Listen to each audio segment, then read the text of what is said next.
الحمد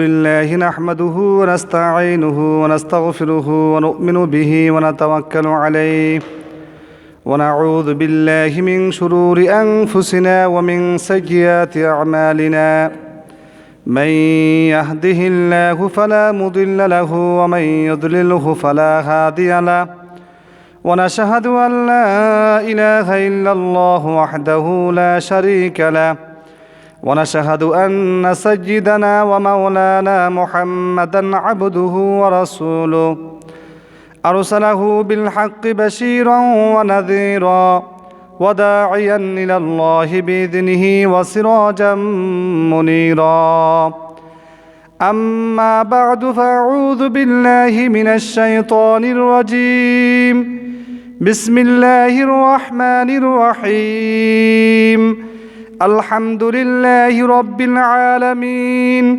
الرحمن الرحيم مالك يوم الدين إياك نعبد وإياك نستعين اهدنا الصراط المستقيم صراط الذين أنعمت عليهم غير المغضوب عليهم ولا الضالين آمين وقال رسول الله صلى الله عليه وسلم القرآن حجة لك وعليك أو كما قال عليه الصلاة والسلام اللهم صل على محمد وعلى آل محمد كما صليت على إبراهيم وعلى آل إبراهيم إنك حميد مجيد اللهم بارك على محمد وعلى آل محمد كما باركت على إبراهيم وعلى آل إبراهيم إنك حميد مجيد الحمد لله আমরা আল্লাহ তাআলার শুকরিয়া আদায় করি যে আল্লাহ তাআলা আমাদেরকে মাগরিবের নামাজ আদায় করার পরে কোরআনের তাফসিরে বসার তৌফিক দান করেছেন, এজন্য শুকরিয়া বলি। শুকরিয়া আমরা আলহামদুলিল্লাহ বলি। তো আমাদের তাফসির চলতেছে সূরাতুল ফাতিহার তাফসির। সূরাতুল ফাতিহার তাফসিরের মধ্যে আমাদের 4টা আয়াতে তাফসির হয়েছে, আর বাকি 3টা আয়াতে তাফসির আজকে হবে ইনশাআল্লাহ। আলহামদুলিল্লাহি রাব্বিল আলামিন, সমস্ত প্রশংসা ওই আল্লাহ তাআলার জন্য যিনি সমগ্র পৃথিবীর প্রতিপালক। আর রহমানির রহিম, যিনি পরম করুণাময় ও অতি দয়ালু। মালিক ইয়াউমিদ্দিন, যিনি বিচার দিবসের মালিক। ইয়াকা না'বুদু ওয়া ইয়াকা নাস্তাঈন, আমরা একমাত্র আপনারই ইবাদত করি। ওয়া ইয়াকা নাস্তাঈন, এবং আপনার নিকটই সাহায্য প্রার্থনা করি। এই 4টা আয়াতে তাফসির হয়েছে। এরপরে 3টা আয়াত। তো সূরাতুল ফাতিহার মধ্যে 3টা অংশ। প্রথম আলহামদুলিল্লাহি রাব্বিল আলামিন আর রহমানির রহিম মালিক ইয়াউমিদ্দিন, এই 3টা আয়াত হলো আল্লাহ তাআলার প্রশংসা নিয়ে নাজিল হয়েছে। এই 3টা আয়াতের মধ্যে আল্লাহ তাআলার প্রশংসা।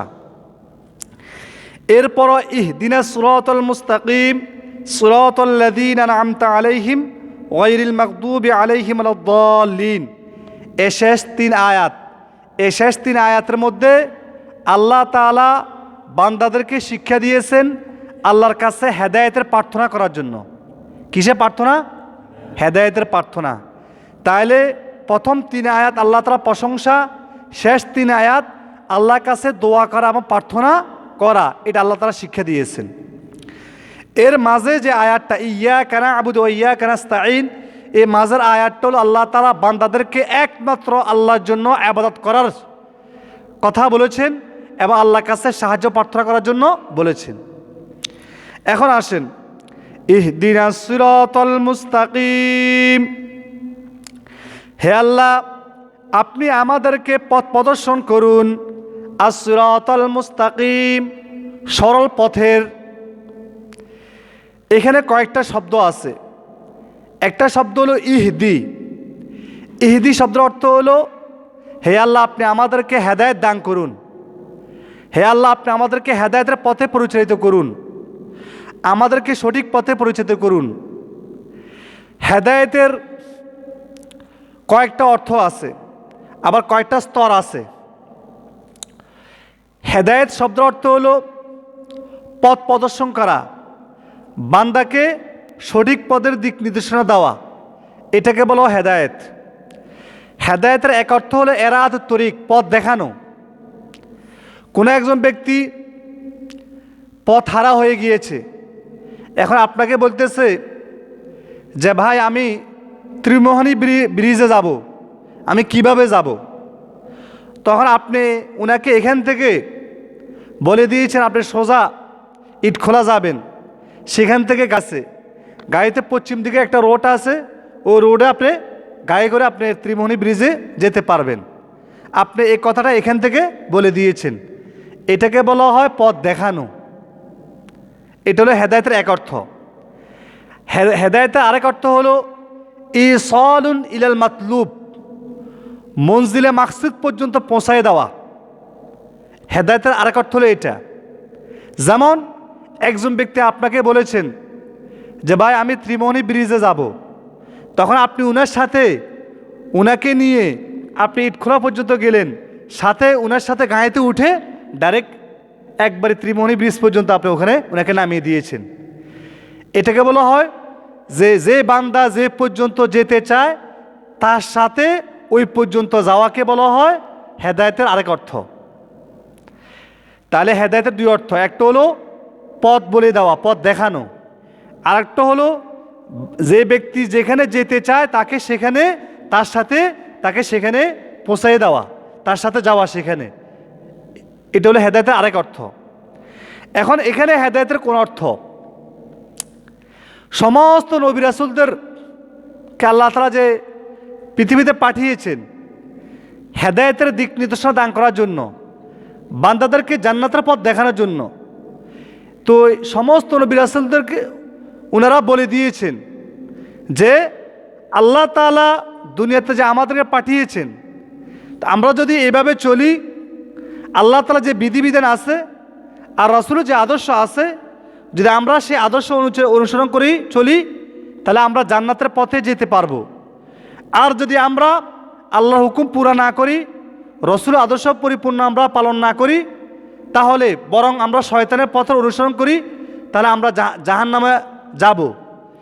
এই কথা কে বলেছেন? রাসূল সাল্লাল্লাহু আলাইহি ওয়াসাল্লাম উম্মতদেরকে বলে দিয়েছেন। এভাবে আল্লাহ তাআলা রাসূলের পূর্বে যত নবী রাসূলদেরকে পাঠিয়েছেন, সমস্ত নবী রাসূলরা উম্মতদেরকে হেদায়েতের কথা বলে দিয়েছেন। যদি তোমরা এই পথে চলো তাহলে তোমরা জান্নাতে যেতে পারবে, আর যদি এই পথে চলো তাহলে জাহান্নামে যাবে। এখন আসেন, ইহদিনাস সিরাতাল মুস্তাকিম, হে আল্লাহ আপনি আমাদেরকে পথ প্রদর্শন করুন, আস-সিরাতাল মুস্তাকিম, সঠিক পথের দিকে আপনি আমাদেরকে সঠিক পথে পরিচালিত করুন। সিরাত মানে পথ, আর মুস্তাকিম মানে সঠিক, সোজা পথের দিকে আপনি আমাদেরকে পথ দেখান। তাহলে এটা আল্লাহ তাআলা বান্দাদেরকে শিক্ষা দিয়েছেন যে বান্দারা তোমরা আমার কাছে হেদায়েতের দোয়া করো। কিসের হেদায়েতের দোয়া? যে হে আল্লাহ আপনি আমাদেরকে সিরাতে মুস্তাকিমের পথে পরিচালিত করুন। এখন আসেন, সিরাতে মুস্তাকিম শব্দের অর্থ হলো সঠিক পথ, সোজা পথ। এখন সিরাতে মুস্তাকিম কাকে বলে, সঠিক পথ কাকে বলে?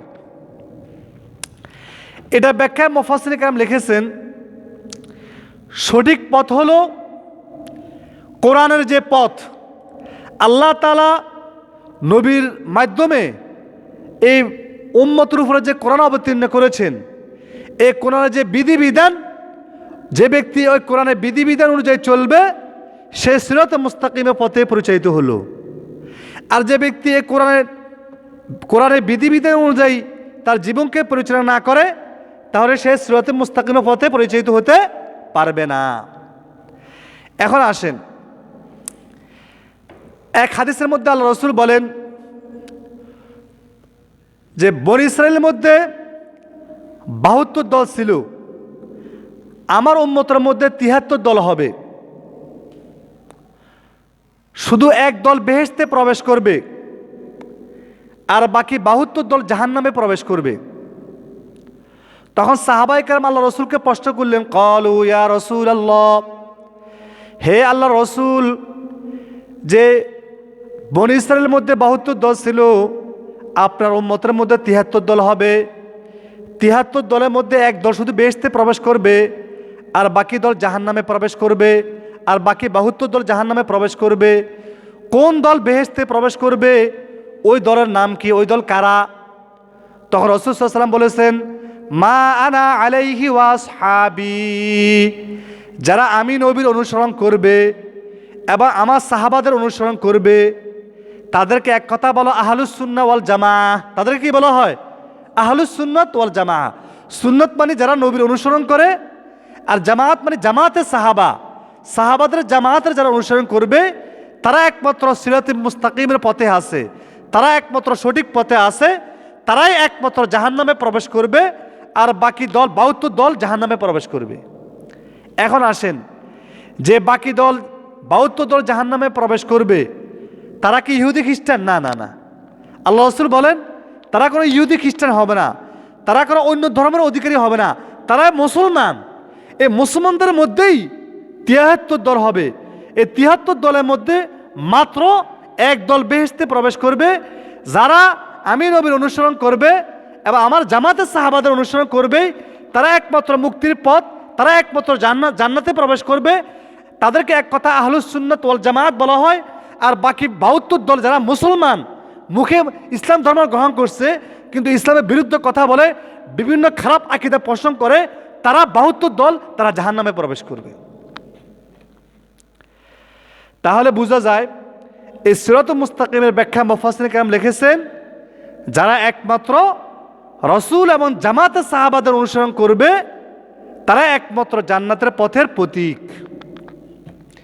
আল্লাহ তাআলা এটাই শিক্ষা দিয়েছেন, ইহদিনাস সিরাতাল মুস্তাকিম, হে নবী, হে আল্লাহ, আপনি আমাদেরকে সঠিক পথের পথিক করুন, সঠিক পথের দিকে পথ প্রদর্শন করুন। তাহলে সঠিক পথ কোনটা?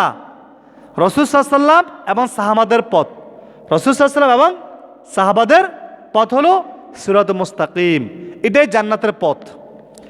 তাহলে আমাদের ব্যক্তিগত জীবনে, আমাদের পারিবারিক জীবনে, আমাদের সামাজিক জীবন, সর্বক্ষেত্রে আল্লাহ রসুলের আদর্শ অনুসরণ করে চলতে হবে। আল্লাহ রসুল সাহাবাদেরকে যেভাবে চলার জন্য তাদেরকে উদ্বুদ্ধ করেছেন এবং তাদেরকে সেভাবে প্র্যাকটিক্যালভাবে তাদেরকে শিক্ষা দিয়েছেন, তারা তাদের জীবনকে বাস্তবে পরিণত করেছেন। ওই সমস্ত জামাতের সাহাবা অনুসরণ করে যদি আমরা চলি, তাহলে আমরা সিরাতুল মুস্তাকিম, যেটাকে বলা হয় সঠিক পথ, সেটা হলো জান্নাতের পথ, আমরা সেই পথে যেতে পারবো। আর আমরা তাদের পথের অনুসরণ করলে আল্লাহ তাআলা আমাদেরকে জান্নাত দান করবে। এখন আসেন, এক হাদিসের মধ্যে আল্লাহ রাসূল সাল্লাল্লাহু আলাইহি সাল্লাম একদিন সাহাবাদেরকে দেখাইতেছেন যে নিজের হাতের আঙ্গুল দিয়া বিভিন্ন আঁকা বাঁকা বিভিন্ন রেখা তৈরি করছেন, আঁকা বাঁকা। এর মাঝখান দিয়ে একটা সোজা রেখা রাসূল সাল্লাল্লাহু আলাইহি সাল্লাম নিজের হাত মোবারক দ্বারা এইভাবে রেখা টেনেছেন।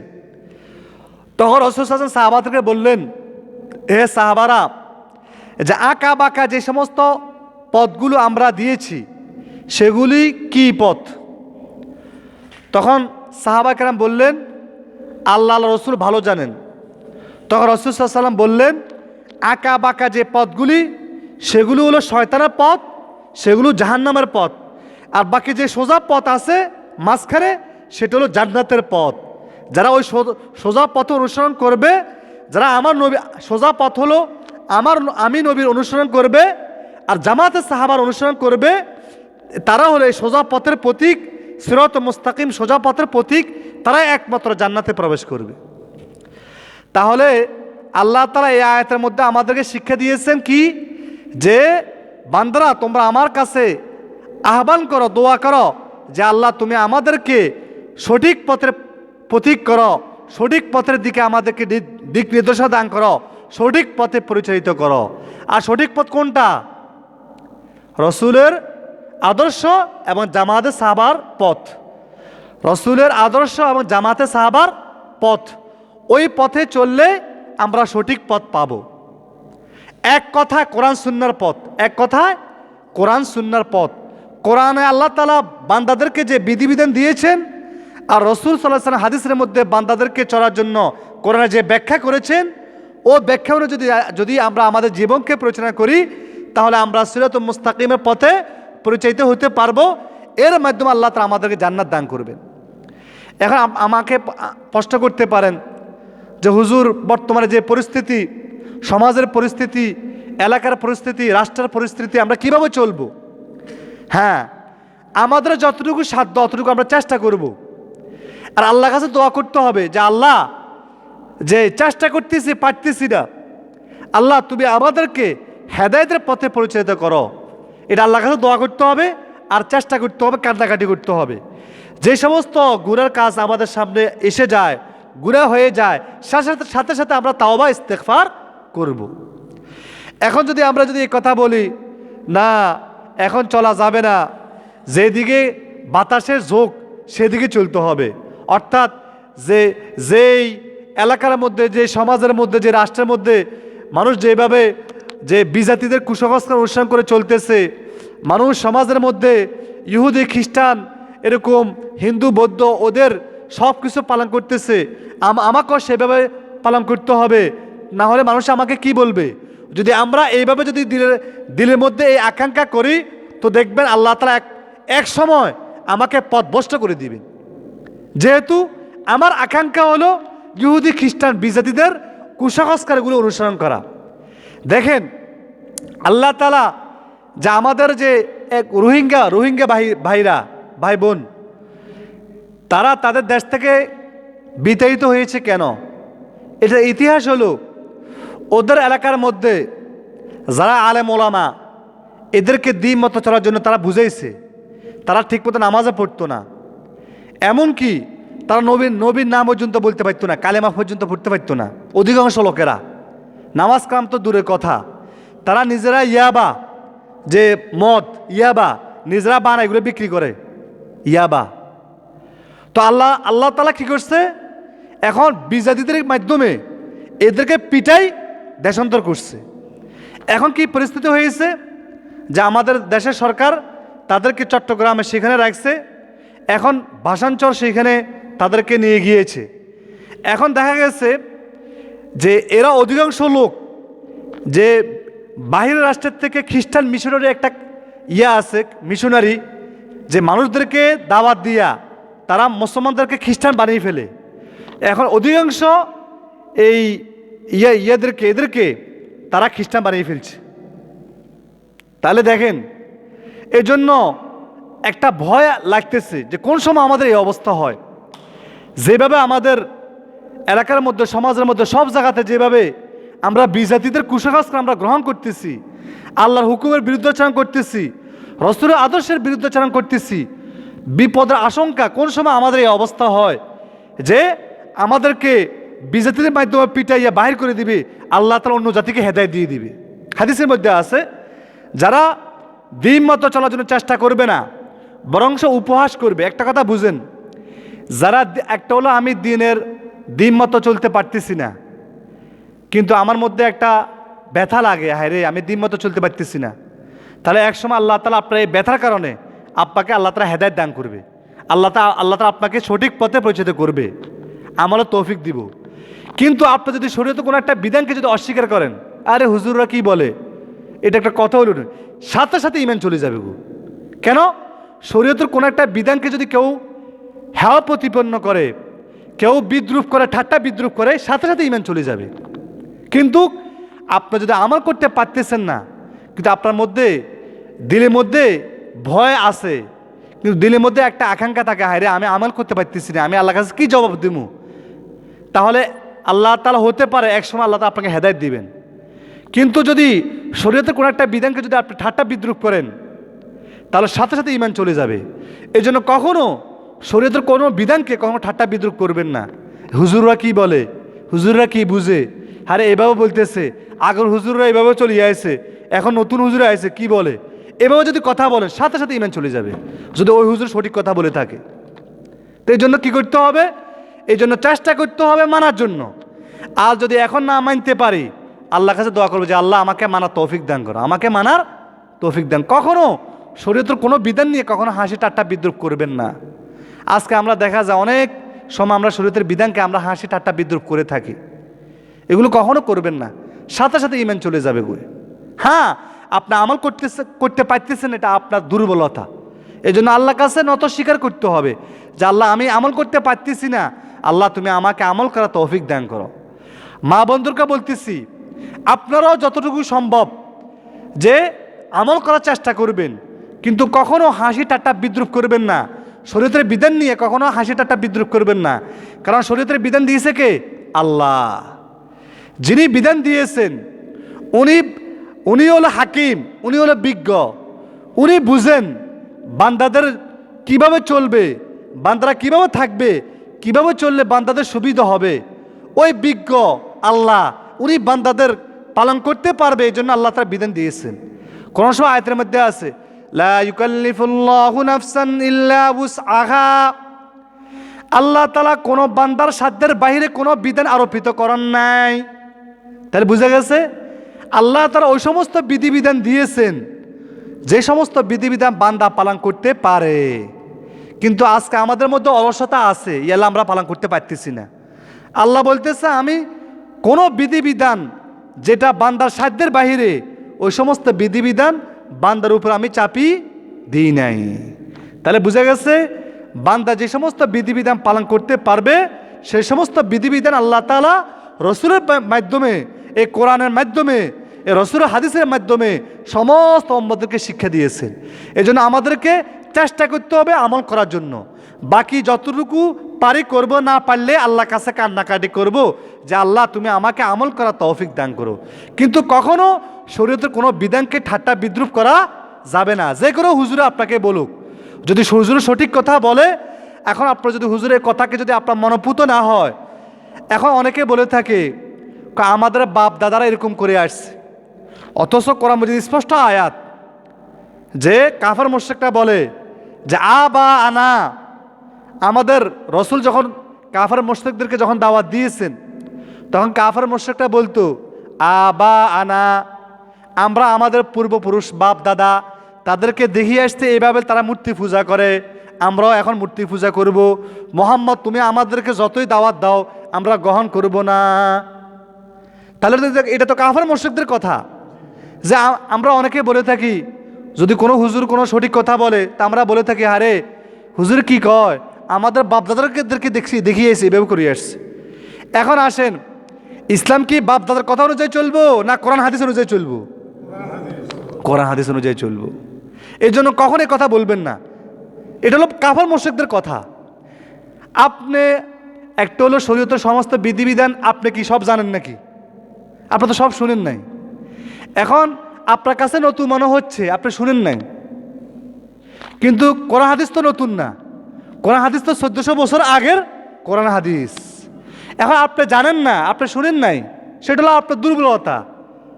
কিন্তু এখন কোনো একজন হুজুর আপনাকে বলছে, সঠিক কথা বলছে, এখন আপনি বলতেছেন আরে হুজুর নতুন আসছে, নতুন কথা বলতেছে। কি বলতেছে এগুলো চলবে না সমাজে, এগুলো অনুযায়ী চলবে, সাথে সাথে ইমান চলে যাবে হুজুর যদি সঠিক কথা বলে থাকে। কারণ আপনি শরীয়তের একটা বিধানকে বিদ্রুপ করছেন। কারণ হুজুর তো কখনো নিজের পক্ষ থেকে কোনো কথা বলে না। হাদিসের মধ্যে আছে যারা নিজের পক্ষ থেকে কোরআনের বিধানকে, রসুলের বিধানকে বানাই বলবে, কিয়ামতের ময়দানে তাদেরকে আগুনে কেসি দ্বারা তাদের জিহ্বাকে কেটে ফেলা হবে, আগুনে কেসি দ্বারা। তাহলে হুজুরদের কি আছে? ভয় আছে। তো এই জন্য আপনি যদি হুজুরা সঠিক কথা বলে থাকে আপনি মানার জন্য চেষ্টা করবেন, কখনো সমালোচনা করবেন না, কখনো বিরুদ্ধাচরণ করবেন না, তাহলে আপনার নিজের ক্ষতি হবে, আপনি হেদায়েত পাবেন না। এমনকি এমন অবস্থা হবে শেষ মুহূর্তে আপনি বেঈমান হয়ে দুনিয়া থেকে যাইতে হবে। এই জন্য কখনো ওলামায়ে কেরামের সমালোচনা করবেন না। ওলামায়ে কেরাম যদি হক কথা বলে, সঠিক কথা বলে, মানার চেষ্টা করবেন। না পারলে অন্তত আল্লাহর কাছে আফসোস করবেন যে আল্লাহ আমাকে মানার তৌফিক দান করা, আমাকে মানার তৌফিক দান করা। কারণ ওলামায়ে কেরামের দায়িত্ব ওলামায়ে কেরাম বলতে হবে, না বললেও তো এই সমাজটা কুফরি সমাজ হয়ে যাবে, এই সমাজ তো অমুসলিম সমাজ হয়ে যাবে। আস্তে আস্তে এই সমাজের উপর আল্লাহ তাআলা গজব আসবে। এই জন্য হুজুররা হক কথা বলতে হবে, না বললে হুজুররা আল্লাহর কাছে ধরা খাবে। এই জন্য আপনারা বাঁচতে হবে, হুজুরদেরকেও কি বাঁচাইতে হবে। এই জন্য কখনো ওলামা কেরাম সমালোচনা করবেন না। ওলামা কেরাম যদি সঠিক কথা বলে আপনি যদি পারেন আমল করবেন, আর না পারলে আল্লাহর কাছে দোয়া করবেন যে আল্লাহ আমাকে আমল করার তৌফিক দান করুন। এখন আসেন তৌফিক কাকে বলে? তৌফিক বলা হয় বান্দা যখন আমল করার জন্য সে চেষ্টা করে, দোয়া করে, তখন আল্লাহ তাআলা তাকে তৌফিক দেয়। যেমন একটা উদাহরণ দিতেছি, যেমন মাগরিবের আজান দিয়েছে, এখন আপনি বাসার মধ্যে ঘরের মধ্যে আছেন, এখন যদি আপনি এই কথা বলেন আল্লাহ তৌফিক দিলে আমি নামাজ পড়বো মসজিদে গিয়ে, এই কথা বলে যদি আপনি ঘরে বসে থাকেন মসজিদে নামাজ পড়তে পারবেন না। আপনি আজান দেওয়ার সাথে সাথে ওযু করে আপনি মসজিদের দিকে রওনা দিতে হবে, তখন আল্লাহ তাআলা তৌফিক দিব। তাহলে তৌফিক মানে হলো বান্দা প্রথমে চেষ্টা করতে হবে। বান্দা প্রথমে কি করতে হবে? চেষ্টা করতে হবে, তখন আল্লাহ তাআলা তাকে আমল করার তৌফিক দান করবে। এই জন্য আল্লাহ তাআলা শিক্ষা দিয়েছেন দোয়া, যে হে বান্দারা তোমরা আমার কাছে দোয়া করো। এই যে সূরা ফাতিহা প্রত্যেকটা রাকাতে আমরা পড়ি, এখানে আমাদের দোয়া ইহদিনাস সিরাতাল মুস্তাকিম, হে আল্লাহ আমাদেরকে সঠিক পথের প্রতীক করো, সঠিক পথের দিকে আমাদেরকে পরিচালিত করো। এখন সঠিক পথ কাদের পথ, এটার ব্যাখ্যা আল্লাহ তাআলা করে দিয়েছেন। সঠিক পথ কাদের পথ? সিরাতাল্লাযীনা আন'আমতা আলাইহিম, ওই সমস্ত লোকদের পথ। সিরাত মানে পথ, আল্লাযীনা মানে ওই সমস্ত লোক, ওই সমস্ত লোকদের পথ। আন'আমতা আলাইহিম, আপনি যাদের প্রতি নেয়ামত দান করেছেন। এখন এই আয়াতের ব্যাখ্যায় মুফাসসিরিন কেরাম লেখেন যে আল্লাহ যে বান্দাদেরকে সঠিক পথে পরিচালিত হওয়ার জন্য দোয়া শিক্ষা দিয়েছেন, ওই সমস্ত লোকদের পথ যাদের প্রতি আপনি নেয়ামত দান করছেন, হে আল্লাহ আপনি আমাদেরকে তাদের পথে পরিচালিত করুন। এখন ওই সমস্ত লোক যাদের প্রতি নেয়ামত দান করেছেন তারা কারা? তারা হলো 4 দল লোক। কয় দল লোক? 4 দল লোক। এটা এই আয়াতের ব্যাখ্যা আল্লাহ তাআলা অন্য আয়াতের মধ্যে করেছেন। আন'আমাল্লাহু আলাইহিম মিনান নাবিয়্যিনা ওয়াস-সিদ্দীকিনা ওয়াশ-শুহাদাই ওয়াস-সালিহিন, ওই সমস্ত লোকদের পথ যাদের প্রতি আল্লাহ তাআলা নেয়ামত দান করেছেন তারা হলো নবীরা। 1 নম্বর কারা? নবীগণ, নবী রাসূলরা। 2 নম্বর ওয়াস-সিদ্দীকিন, যারা সত্যবাদী। এখন সত্যবাদী কারা? সত্যবাদী হলো যারা তাদের জীবনকে পরিচালনা করে আল্লাহ তাআলার কোরআনের বিধান অনুযায়ী, রাসূলের আদর্শ অনুযায়ী, তারা হলো সিদ্দীকিন। সবসময় সত্য কথা বলে, সৎ পথে চলে। তারা হলো আউলিয়ায়ে কেরাম। আল্লাহ তাআলা ওলি। আল্লাহ তাআলা কি? ওলি। যাদেরকে দেখলে আল্লাহর কথা স্মরণ পড়ে, যারা সবসময় সত্য পথে চলে, যারা সবসময় হেদায়েতের পথে চলে, যারা সবসময় কোরআনের পথে চলে, যারা সবসময় রাসূলের পথে চলে, তারা হলো সিদ্দীকিন, সত্যবাদী। তাহলে 1 নম্বর হলো কি? নবীগণের পথ। 2 নম্বর হলো সত্যবাদীদের পথ, যেদিকে সিদ্দীকিন বলা হয়। 3 নম্বর হলো সোহাদা হলো শহীদগণ, যারা আল্লাহর রাস্তায় কাফেরদের বিরুদ্ধে যুদ্ধ করে শহীদ হয়েছে, তাদেরকে বলা হয় সোহাদা।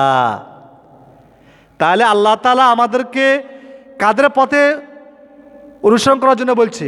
4 দল লোক। কয় দল লোক? 4 দল লোক। 1 নম্বর হলো কি? নবীগণ। 2 নম্বর হলো সিদ্দিকগণ, যারা সত্যবাদী, সৎ পথে চলে। 3 নম্বর হলো শহীদগণ, যারা আল্লাহর রাস্তায় কি হয়েছে? শহীদ হয়েছে।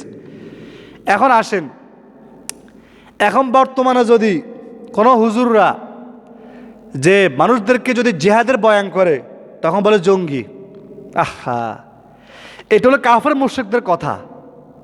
কারণ আল্লাহ তাআলা সন্ত্রাসকে দমন করার জন্য জিহাদকে ফরজ করেছেন। কোরআনের অন্য আয়াতের মধ্যে আছে কুতিবা আলাইহিমুল কিতাল, যে তাদের উপরে যুদ্ধকে ফরজ করা হয়েছে। যুদ্ধ কোনো মুসলমানদের বিরুদ্ধে না, যুদ্ধ হবে কাফের মুশরিকদের বিরুদ্ধে। কেন? কারণ আল্লাহ তাআলা মানসা হলো দুনিয়াতে চলবে আল্লাহর বিধান। দুনিয়াতে চলবে কার বিধান? কারণ আল্লাহ তাআলা এই পৃথিবীকে সৃষ্টি করেছেন সমস্ত মুসলমানদের জন্য, কাফের মুশরিকদের জন্য আল্লাহ তাআলা এই পৃথিবী সৃষ্টি করার নাই। হাদিসে কুদসিতে আছে, আল্লাহ তাআলার কাছে যদি এই দুনিয়া যদি মশার ডানা পরিমাণ হইতো, আল্লাহ তাআলা কোনো একজন কাফের মুশরিকরে এক ঢোক পানি পান করাইতেন না। তাহলে বুঝে গেছে এই দুনিয়া আল্লাহ তাআলার কাছে মশার ডানা পরিমাণও কি মূল্যায়ন নাই। এই দুনিয়াকে বানিয়েছেন একমাত্র মুসলমানদের জন্য, কিন্তু কাফের মুশরিকরা খাচ্ছে কেন? এটা আমাদের উসিলা। একটা উদাহরণ দিলে বুঝবেন। বিবাহের মধ্যে যখন দুলা আসে, তো দুলাকে ওই দিন খায়? দুলা ওই দিন বেশি খায় না। খায় কারা? যারা বরযাত্রী, যারা দুলের সাথে আসে তারা ভালো করে খায়, আর দুলা সামান্য কি একটু খায়। তো দুলা বলে, কয়ে আমি আজকে খাচ্ছি না, দেখবি পরে রানের যে মুরগির রান আমি খাবো, মুরগির রানকে আমি খাবো। তো আল্লাহ তাআলা এই পৃথিবীর সমস্ত মুসলমান হলো দুলা। এই পৃথিবীর সমস্ত মুসলমানরা কি? তারা হলো দুলা। আর যত কাফের মুশরিক যারা আছে এরা এই মুসলমানদের উসুলে খাচ্ছে। কাদের উসুলে খাচ্ছে? তো এখন মুসলমানরা দুনিয়াতে কিছুদিন কষ্ট ভোগ করবে, কিছুদিন আরাম ভোগ করবে, কিন্তু আল্লাহ তাআলা তাদেরকে এমন জান্নাত দান করবে আখিরাতে, শুধু যে জান্নাতে শুধু সুখ আর সুখ, শুধু সুখ আর সুখ, শুধু শান্তি আর শান্তি, কখনো দুঃখ আসবে না। তাহলে বুঝে গেছে এই দুনিয়া কাদের জন্য বানাইছে আল্লাহ তাআলা? মুসলমানদের জন্য। মুসলমানরা ইমানদাররা হলো দুলা, তাদের উসিলায় কাফের মুশরিকরা খাচ্ছে। বুঝে গেছেন কথাটা? না বেশি বেশি খাচ্ছে কাফের মুশরিকরা। কাদের উসিলা? মুসলমানদের উসিলা। ও একটা পর্বত বাক্য আছে, কার উসিলায় সিন্নি খাইলি মোল্লা সিল্লি না, কার উসিলায় সিন্নি খাইলি মোল্লা সিল্লি না, একটা কথা বলে না? এখন কাফের মুশরিকরা কার উসিলায় খাচ্ছে? তারা মুসলমানরা কি চেনে না। আজকে তারা মুসলমানদেরকে ধ্বংস করার জন্য সমস্ত কাফের মুশরিকরা একসাথে হয়েছে। তারা সারা বিশ্বের থেকে ইসলামকে ধ্বংস করার জন্য, মুসলমানদেরকে ধ্বংস করার জন্য। তারা মুসলমানদেরকে বলে জঙ্গি। মুসলমানদেরকে কি বলে? জঙ্গি বলে। অথচ ইসলাম আসছে, জিহাদ আসছে, মুসলমান কাফের মুশরিকগুলো সন্ত্রাস। কেন? তারা সবসময় মুসলমানদেরকে ধ্বংস করার জন্য তারা সবসময় ফিকির করে। এই সন্ত্রাসকে দমন করার জন্য আল্লাহ তাআলা জিহাদকে ফরজ করছেন, যে হে মুসলমানরা, যে সমস্ত এলাকাতে মুসলমানদেরকে কাফের মুশরিকরা তারা মারপিট করে, তারা ধ্বংস করে, তাদেরকে ধ্বংস করার জন্য আল্লাহ তাআলা মুসলমানদেরকে জিহাদ ফরজ করেছেন। তাহলে বুঝা গেছে জিহাদ কোনো সন্ত্রাস নয়, জিহাদ হলো সন্ত্রাসকে নির্মূল করার একটা মাধ্যম। বুঝা আসছে? এবং কাফের মুশরিকরা, বিজাতিরা, তারা মুসলমানদেরকে জঙ্গি কয়। ইয়াল্লাহ আমরাও হেদর তাইলে আমরাও ও যারা দাঁড়িয়ে টুপি আছে, যারা হুজুর, এদেরকে আমরা জঙ্গি বলি। এটা ভুল। কারণ কোরআন মজিদের মধ্যে জিহাদের আয়াত, অনেক আয়াত আছে। আপনি যদি জিহাদ সন্ত্রাস বলেন, সাথে সাথে ইমান চলে যাবে। জিহাদ কোনো সন্ত্রাস নয়। জিহাদ আসছে হলো